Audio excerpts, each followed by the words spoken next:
بسم اللہ الرحمن الرحیم۔ سوشل میڈیا پر آج کل ایک سوال بہت گردش کر رہا ہے کہ کیا امام مہدی رضی اللہ تعالیٰ عنہ آپ کی آمد کا یا آپ کے ظہور کا وقت آ چکا ہے؟ اس حوالے سے بہت ساری باتیں جو زبان زد عام ہیں، سوشل میڈیا پر لوگ ان کے متعلق بات کر رہے ہیں اور دیگر لوگوں کے اندر بھی ایک عجیب قسم کی فضا قائم ہے۔ اب دیکھنا یہ ہے کہ وہ کون سے حالات ہوں گے یا کون سا وقت ہوگا جس کے اندر امام مہدی رضی اللہ تعالیٰ عنہ آپ کی آمد کے حوالے سے قرائن اور اشارات اور علامات ہمیں احادیث سے ملتی ہیں۔ اس پر میں ایک حدیث جو سنن ابی داؤد میں بہت ہی اہم روایت ہے وہ پیش کر کے تو بات کو آگے بڑھا رہا ہوں۔ رسول کریم صلی اللہ علیہ وآلہ وسلم کا فرمان ذیشان جس کے راوی حضرت معاذ ابن جبل رضی اللہ تعالیٰ عنہ ہیں، امام الانبیاء علیہ السلام نے ارشاد فرمایا: عمران بیت المقدس خراب یثرب وخراب یثرب خروج الملحمہ وخروج الملحمۃ فتح قسطنطینیہ وفتح قسطنطینیہ خروج الدجال او کما قال علیہ السلام۔ اب اس میں پہلی بات یہ کی گئی، امام الانبیاء علیہ السلام نے ارشاد فرمایا کہ بیت المقدس کا آباد ہو جانا، وہاں پہ پانی کا اور دیگر چیزوں کی فراوانی کا ہو جانا، بڑی بڑی عمارات کا بن جانا، یہ سگنل ہے، یہ اشارہ ہوگا کہ اس کے بعد مدینۃ المنورہ اس کے اندر ایک ویرانی کی فضا آئے گی۔ اور اس کے بعد فرمایا کہ مدینۃ المنورہ کے اندر ویرانی کی فضا کا آنا یہ سگنل ہے، یہ اشارہ ہے، خروج الملحمۃ، اور ایک روایت کے اندر اس کو الملحمۃ العظمیٰ کہا گیا ہے۔ تو مدینہ میں ویرانی کا ہونا یہ خروج الملحمہ یعنی جنگ عظیم کی طرف اشارہ ہے۔ اب وہ جنگ عظیم کیا ہے، اس کے اندر بھی بات ذہن نشین رکھنی چاہیے کہ مختلف روایات کا میں مفہوم اور نچوڑ رکھ رہا ہوں۔ امام الانبیاء علیہ السلام نے ارشاد فرمایا الملحمۃ العظمیٰ کیا ہے؟ ایک وقت آئے گا روم کے عیسائی اور دیگر علاقوں کے جتنے مسلمان ہوں گے وہ باہم صلح کریں گے، صلح کر کے دونوں اکٹھے مل کر اپنے مشترکہ ایک دشمن کے ساتھ جنگ کریں گے، اور اس جنگ کے اندر اتنی بڑی فتح نصیب ہوگی اور اتنی باری مقدار کے ساتھ مال غنیمت آئے گا کہ ہر شخص کو کثرت کے ساتھ سونا چاندی اور دیگر چیزیں میسر آئیں گی۔ یوں مسلمان اپنی زندگی گزارنا شروع کر دیں گے، عیسائی اپنی زندگی گزاریں گے۔ پھر ایک وقت آئے گا کہ ایک عیسائی ایک صلیب پکڑ کے نکلے گا، وہ اعلان کرے گا کہ وہ جو فتح اتنی بڑی نصیب ہوئی ہے وہ ہمیں اس صلیب کی وجہ سے نصیب ہوئی ہے۔ ان حالات میں ایک مسلمان دوڑے گا اور جا کر اس کے ہاتھ سے وہ صلیب لے کے توڑ دے گا۔ جب صلیب کو توڑے گا اور ایک کلمہ کہے گا کہ یہ فتح صلیب کی وجہ سے نہیں ملی، یہ فتح اللہ اور اس کے رسول کی وجہ سے ملی ہے، یوں عیسائی مسلمانوں کے ساتھ امن کا کیا ہوا وعدہ توڑ دیں گے اور مسلمانوں اور روم کے عیسائیوں کے درمیان ایک بہت بڑی جنگ ہوگی۔ اتنی بڑی جنگ ہوگی کہ ہر 100 میں سے 99 بندے شہید ہو جائیں گے اور ایک بچے گا۔ اور امام الانبیاء علیہ السلام نے اس کے متعلق ارشاد فرمایا کہ مسلمانوں کو اللہ تعالیٰ شہادت کے ساتھ عزت عطا کرے گا۔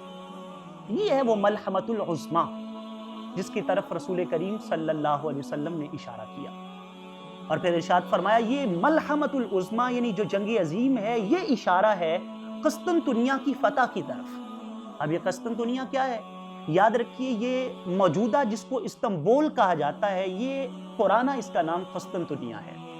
470 سال تک یہ سلطنت عثمانیہ کا دارالحکومت رہا ہے، اور سلطان محمد العباس نے اس کا نام اسلام بول رکھا، قسطنطنیہ سے اسلام بول نام رکھا، اور اس کے بعد وقت کے ساتھ ساتھ ٹرکش جو لوگ تھے، ترکی کے رہنے والے، ان کے لیے اس کا تلفظ دشوار تھا تو انہوں نے اس کو اسلام بول سے استنبول کر دیا۔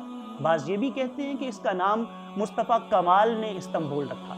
بہرحال جو بھی ہو، امام الانبیاء علیہ السلام یہ فرما رہے ہیں کہ جب قسطنطنیہ فتح ہوگا اس وقت آگے سگنل کیا ہوگا؟ خروج الدجال، یہ دجال کے نکلنے کی طرف اشارہ ہے۔ اب اس میں آپ غور کیجئے، سب سے پہلی بات بیت المقدس کا آباد ہونا، بیت المقدس فی الوقت ویران ہے، وہاں پہ ظلم و جبر کی فضا ہے، اس کا آباد ہونا یہ پہلی بات۔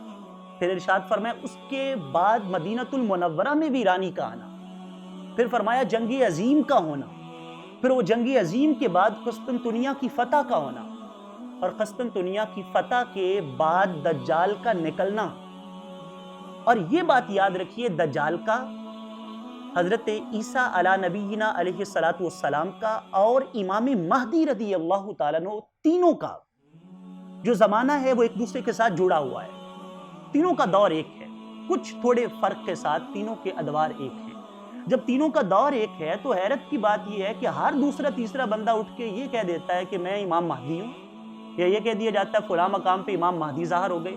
سوال یہ ہے بھائی، دجال کا دور بھی تو ساتھ وہی ہے، دجال ہونے کا دعویٰ کیوں نہیں کرتے؟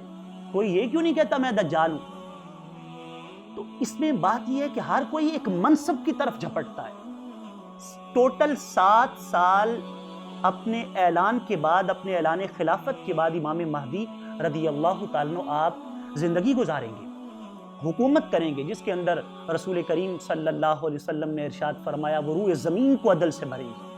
لیکن آپ حیرت کی بات یہ دیکھیے، 7 سال وہ حکومت کریں گے تو 700 سال سے یہ بحث چھڑی ہوئی ہے، آج امام مہدی آ گئے، کل آ گئے۔ اگر ان باتوں کو سچ سمجھا جائے تو پھر تو 700 سال بیت چکے ہیں یا 70 سال بیت چکے ہیں۔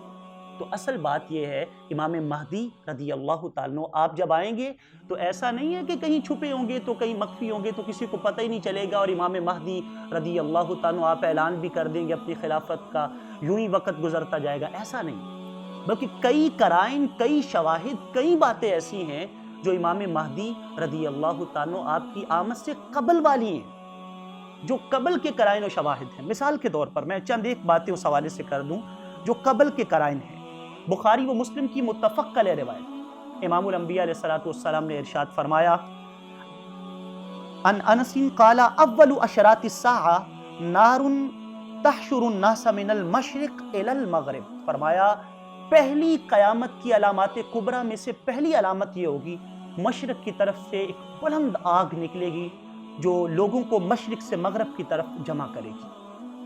پھر اس کے بعد ایک دمدار ستارے کا آسمان پہ طلوع ہونا، پھر رمضان المبارک کے مہینے کے اندر 2 مرتبہ چاند کو گرہن لگنا۔ یہ الحاوی للفتاوی میں علامہ جلال الدین سیوطی رحمہ اللہ اس کو لاتے ہیں، اور آپ فرماتے ہیں بلغنی انہو قبل خروج المہدی ینکسف القمر فی شہر رمضان مرتین، 2 مرتبہ چاند گرہن لگے گا۔ اور بعض نے اس کو یہ کہا ہے کہ چاند رمضان کی پہلی تاریخ کو چاند گرہن ہوگا اور 15ویں کو جا کے پھر سورج گرہن ہوگا۔ اگرچہ سائنس اس کو تسلیم نہیں کرتی، لیکن ایسے واقعات موجود ہیں جو امام مہدی کی آمد سے قبل بطور قرائن ہوں گے۔ اور پھر انہی واقعات میں سے ایک واقعہ یہ ہوگا کہ ملک شام کی طرف ایک بستی کو زمین میں دھنسا دیا جائے گا، اور امام مہدی رضی اللہ تعالیٰ عنہ آپ کا اعلان اتنا واضح، اتنا ظاہر و باہر ہوگا کہ آپ ایک خلیفہ کے انتقال کے بعد لوگ آپ کو مکہ المکرمہ سے کسی گھر سے لے کے آئیں گے، طواف کعبہ کرتے ہوئے حجر اسود اور رکن کے درمیانی جگہ کے اوپر آپ کھڑے ہو کر اپنی خلافت کا اعلان کریں گے، اور آپ کے سر کے اوپر بادل کا ایک ٹکڑا سایہ کیے ہوئے ہوگا، اور اس میں سے آواز آئے گی ھذا خلیفۃ اللہ المہدی فاتبعوہ، یہ اللہ کا خلیفہ مہدی ہے، اس کی اتباع کرو۔ اور پھر یہ اعلان جب آپ کریں گے تو اس وقت شام کا ایک حکمران جو کافر ہوگا وہ آپ کے خلاف لشکر لے کے نکلے گا، لیکن آپ کی علامت اور آپ کا کمال اور آپ کی یہ کرامت ہوگی کہ وہ لشکر زمین کے اندر دھنسا دیا جائے گا۔ پھر ملک شام سے بہت ابدال، اولیاء، صلحاء آ کے آپ کے ہاتھ کے اوپر بیعت کریں گے، یوں امام مہدی رضی اللہ تعالیٰ آپ اپنے اوقات کو گزاریں گے۔ پھر حضرت عیسیٰ علیہ السلام کے ساتھ مل کر آپ دجال کا خاتمہ کریں گے، اور پھر حضرت امام مہدی رضی اللہ تعالیٰ 7 سال زندگی گزار کر آپ کا وصال ہوگا۔ اللہ کے نبی حضرت عیسیٰ علیہ السلام آپ کا جنازہ پڑھائیں گے۔ بعد میں عیسیٰ علیہ السلام آپ قوم کو لے کر دیگر معاملات کریں گے، اور پھر بعد میں جوج و ماجوج اور دیگر چیزوں کا آنا اور دیگر فتنوں کا پیدا ہونا، یہ تمام چیزیں بات کی ہیں۔ سورج کا مشرق کی بجائے مغرب کی طرف سے طلوع ہونا، یہ سب علامات بات کی ہیں۔ اب سمجھنے کی بات اور یاد رکھنے کی بات یہ ہے کہ امام مہدی رضی اللہ تعالیٰ آپ کی آمد آپ کا ظہور، اس سے قبل کی کئی علامات ابھی باقی ہیں. افواہوں پہ کان نہ دھرا جائے، قیامت کو کھینچ تان کے بپا کرنے کی کوشش نہ کی جائے، بلکہ یوں کیا جائے کہ تیاری کی جائے. ہم نے کیا عمل کمائے، ہم نے کیا کیا، نمازیں کتنی پڑھی، روزے کتنے رکھے، اچھے اعمال کتنے کیے، اس تیاری کی کوشش کی جائے اس سے قبل کہ وہ دن آ جائے جب آواز آ جائے یہ گھڑی محشر کی ہے، تو عرصہ محشر میں ہے. یہ گھڑی محشر کی ہے، تو عرصہ محشر میں ہے.